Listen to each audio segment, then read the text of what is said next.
नमस्कार। आज मंत्रिपरिषद में 36 एजेंडों पर निर्णय हुए। 36 सबसे महत्वपूर्ण एजेंडा जो मंत्रिपरिषद में लिया गया था आज वह शिक्षा विभाग का एजेंडा था। इसके अंतर्गत जो बिहार में उत्तीर्ण हुए जो मैट्रिक एंड इंटरमीडिएट उत्तीर्ण जो छात्र छात्राएं हैं उनको शिक्षा विभाग की नौकरियों में प्राथमिकता देने का निर्णय लिया गया। इसके लिए बिहार राज्य विद्यालय अध्यापक नियुक्ति स्थानांतरण अनुशासनिक कार्रवाई में सेवा शर्त संशोधन नियमावली 2025 की स्वीकृति दी गई है। इसके अंतर्गत जो प्रावधान किए गए हैं उसमें विद्यालय अध्यापक के पद पर नियुक्ति हेतु रिक्त पदों का 40% पद बिहार राज्य के अंदर अवस्थित शैक्षणिक संस्थाओं से मैट्रिक अथवा इंटरमीडिएट उत्तीर्ण अभ्यर्थियों से भरा जाएगा, परंतु 40% रिक्तियों के विरुद्ध तदनुसार योग्य अभ्यर्थी उपलब्ध नहीं होने पर शेष रिक्तियां 60% रिक्तियों के लिए अर्हता प्राप्त कोटि के योग्य अभ्यर्थियों द्वारा भरी जा सकेगी। इसका तात्पर्य यह है कि जो राज्य सरकार जो बिहार राज्य विद्यालय अध्यापक नियुक्ति नियमावली में जो प्रावधान है पूर्व में 50% जो सीट ऑलरेडी हैं वो विभिन्न जाति आधारित रिजर्वेशन के लिए आधारित रिजर्वेशन है, जिसमें केवल बिहार के मूल निवासियों को ही आरक्षण का लाभ प्राप्त होता है। तो 50% पहले 100 में 50% ऑलरेडी आरक्षित हो गए हैं। 10% जो आरक्षण है वह आपका इकोनॉमिकली वीकर सेक्शन है, वो भी बिहार के मूल निवासियों के लिए है। अर्थात 60% ऑलरेडी आपका 100 में 60% ऑलरेडी आपके बिहार के निवासियों के लिए आरक्षित है। बच गया जो 40% है उसमें 35% जो है महिलाओं के लिए, बिहार की महिलाओं के लिए आरक्षित है। तो 60 पहले हो गया, उसके बाद 35 जो 40 का जो 35% है वह भी ऑलरेडी बिहार के मूल निवासियों के लिए आरक्षित है। अब जो बच गया है मतलब जो 40 में 40 का 35 भाग के बाद जो बचा जो 65 भाग है 40 वाला, अब उसमें 40% जो रिजर्वेशन है वो बिहार के ऐसे स्टूडेंट जो मैट्रिक और अथवा इंटरमीडिएट पास होंगे उनके लिए अब आरक्षित हो जाएगा। तो मोटा मोटी अगर आप देखेंगे टोटल में ऑलमोस्ट आपका 85% से भी ऊपर 85% से भी ऊपर जो आरक्षण है अब वो बिहार के मूल निवासियों के लिए आरक्षित हो गया है।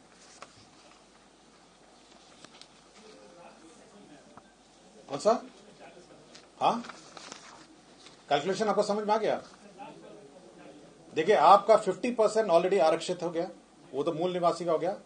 10% आपका इकोनॉमिकली वीकर सेक्शन के लिए हो गया है। क्लियर हो गया आपको? अब बच गया आपका 40% जो अनारक्षित था पहले। पिछले कैबिनेट में 35% उसका भी आरक्षण में आ गया, महिला आरक्षण मूल निवासी। तो 40 का 35 कितना हुआ? 40 जो अनारक्षित था उसमें 35% ऑलरेडी मूल निवासी का हो गया। अब बच गया 65।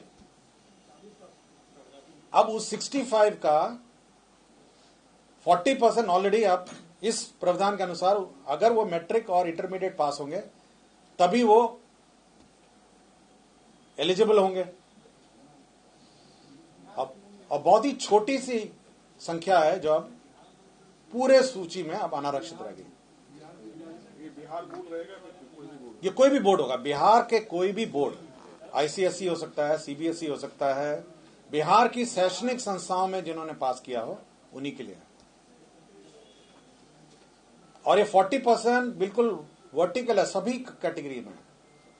मतलब अगर आरक्षित भी होगा, एससी एसटी भी होगा, उसका भी 40% और 60% हो गया कि 40% वो होंगे जो यहीं से पास होंगे। हो सकता है कि मूल निवासी हैं लेकिन कहीं अन्य बाहर के बोर्ड से पास होंगे, तो वो 40-60 पूरे अक्रॉस बोर्ड है।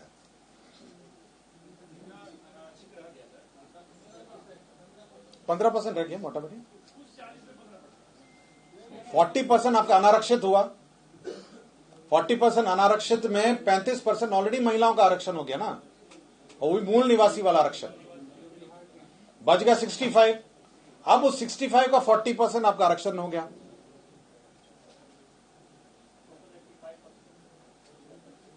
क्लियर हो गया आपको? हाँ, मोटा मोटी क्लियर हो गया आपको? तो मोटा मोटी डोमिसाइल पॉलिसी जो है ओवरऑल लागू हो गई है कि बिहार के मूल निवासियों को ही अब मूल निवासी या फिर जो यहाँ के मैट्रिक और इंटरमीडिएट या परीक्षा जो पास किए हैं, जो भी 10th एंड 12th उनको मिलेगा। कौन सा? आप मल्टीप्लाई कर लीजिए ना आपको। अगर आप अनारक्षित आपका 40 था, 40 में 35 हो गया आपका आरक्षण, महिला आरक्षण 40 महिला आरक्षण हो गया, 40% में 35% हो गया महिला का आरक्षण, उसमें पुरुष का रह गया 65। अब मतलब पुरुष और महिला अलग जो अनारक्षित हो गया, अब उसका 40% अब हो गया जिसने 10th एंड 12th पास किया। ये फॉर्मूला सबको समझ में आ गया? कौन सा? हाँ, जो यहां के 12th एंड 12th है, अगर उस कैटेगरी में आएंगे, मतलब वो नॉन, मतलब उस स्मॉल कैटेगरी, वो तो बहुत स्मॉल कैटेगरी है। उनका कहना ये थी दूसरे राज्य के बच्चे यहाँ के बोर्ड से 10th और 12th किए। हाँ, जो यहाँ पे पढ़ते होंगे ऑब्वियसली यहाँ के निवासी हो ना, मोटा मोटी यहीं के निवासी हो ना। अगर उसने 10th एंड 12th यहीं पास किया तो इस कैटेगरी में 40% में तो आएगा ही वो। सर, यदि मूल निवासी है लेकिन matric inter out of state किए हैं दूसरे स्टेट बोर्ड से, उनके लिए क्या? उनके लिए ये नहीं होगा ना। उनके लिए तो अगर जैसे आरक्षण है, सपोज को शेड्यूल कास्ट है, जो शेड्यूल कास्ट का नियम तो अलग है, वो तो आरक्षण का नियम अलग है। मैं केवल इतना ही बोल रहा हूं, जो अनारक्षित में भी जो यहाँ 10th एंड 12th पास करेंगे उन्हीं को मिलेगा। मल्टीप्लाई कर लीजिए ना, मान क्या ले, यहाँ पे कैलकुलेट करिए ना। मैं एग्जैक्ट बताऊं आपको, एग्जैक्ट है, एग्जैक्ट आपको बता देते हैं।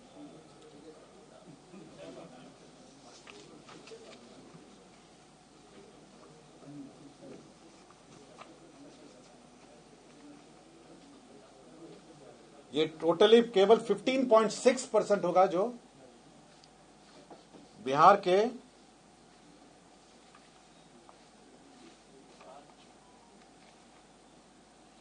मात्र 15.6 अब बाहर के होंगे। बस क्लियर हो गया? अभी तक कितने थे?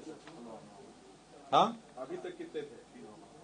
अभी तक तो जो दो नियम पास हुआ ना, पिछले बार भी पास हुआ। पहले आपका 60 था, फिर 40% अनारक्षित था, उसमें भी 35% महिला हम लोगों ने कर दिया। उसके बाद जो 65 बचा, उतने ही थे, अब उसको भी घटा दिया गया है। अब केवल 15.6 ऐसे बच गए हैं। और ये दोनों के लिए एलिजिबल है, ये नहीं है कि बिहार के बाहर के।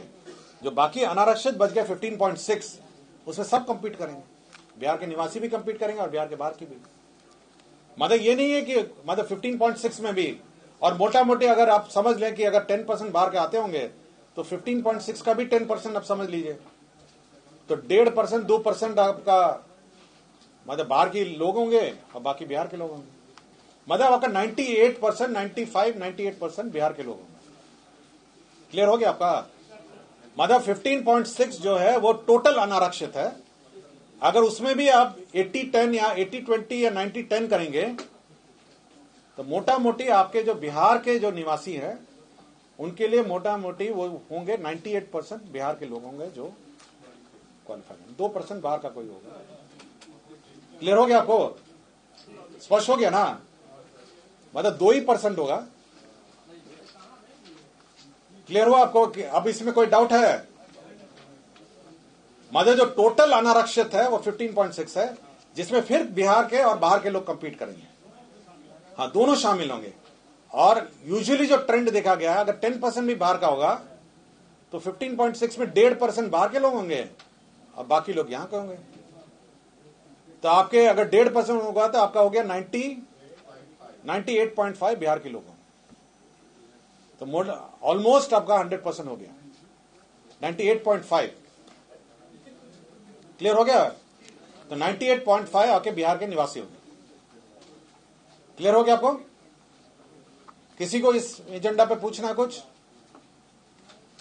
ये सभी नौकरियों के लिए या सिर्फ शिक्षा विभाग? यह शिक्षा विभाग का टीआरई फोर्स है। मैं शिक्षा विभाग के बारे में बोल रहा हूं। 15.6 में भी सभी कॉम्पीट करेंगे, और अगर आप अनुमानित रख लीजिए 5-8% या 6% बाहर के लोग होंगे, तो 1% बाहर का कोई होगा, तो 99% आपका हो गया ना डोमिसाइल। क्लियर हो गया आपका? मतलब मोटा मोटे अगर आपको मतलब हेडिंग के लिए चाहिए तो ऑलमोस्ट 98-99% जो है बिहार के निवासी ही कॉम्पीट करेंगे। हाँ, टीचर, शिक्षक नहीं, और बाकी तो हो गया ना। आपका क्लर्क और जो कार्यालय प्राचार्य और जो ये जो क्लर्क है, जो ये है, उसका तो ऑलरेडी कर दिया ना हम लोग, हो ही गया। 2 नियमावली हमने पास की नहीं आया को।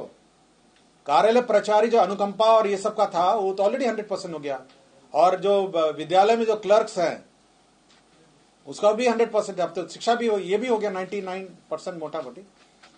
तो 99% अभी लोग जो हैं वो इसमें अब क्वालिफाई होंगे, और ये टीआरई 4 से शुरू होगा। मतलब टीआरई 4 जो परीक्षा है उसमें ये लागू होगा।